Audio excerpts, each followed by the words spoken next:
Hi friends, ఈరోజు చేతుకు success అయింది కదా, స్టార్ట్ చేస్తామన్నారు. నాకైతే కొంచెం భయం వేస్తుంది. ముఖం కూడా బాగానే వాచింది. నీళ్ళు కంట్రోల్ నా వల్ల కావడం లేదండి.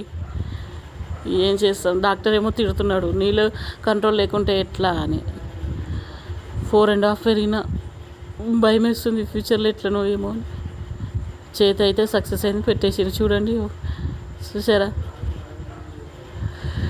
పెట్టేటప్పుడు మత్తు ఇంజక్షన్ ఇచ్చిర్రు, నొప్పి ఏం తెలియలేదు. కానీ గంట తర్వాత నొప్పికి నరకం చూసిన. ఫస్ట్ టైం కదా నొప్పి ఉంటుందట. స్టార్ట్ అయితే అయిపోయింది. నిజామాబాద్ అమ్మ వాళ్ళకి మెసేజ్ పెట్టినది స్టార్ట్ అయింది అంటే వాళ్ళు ఇంకేంది తొందరగా వచ్చేస్తుందా హరిత నిజామాబాద్ కానీ చాలా హ్యాపీ అయిపోయినారు. కానీ డాక్టర్ వాళ్ళు షాక్ ఏమి ఇచ్చారంటే ఇంకా 2 నెలలు ఇక్కడనే ఉండాలి, అది ఫస్ట్లో డల్లుగా ఉంటుంది, అక్కడ ఎట్లా పెడతారో ఏమో అని చెప్పేసి డాక్టర్లు షాక్ ఇచ్చిర్రు. పునుగులు తింటున్నా. అరే అన్హెల్దీ ఫుడ్ అనుకుంటున్నారా? మాకు కూడా తినాలని ఉంటుంది కదండి.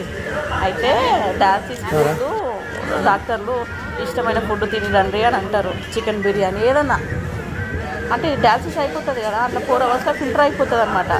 మనకేం ఎఫెక్ట్ ఉండదు.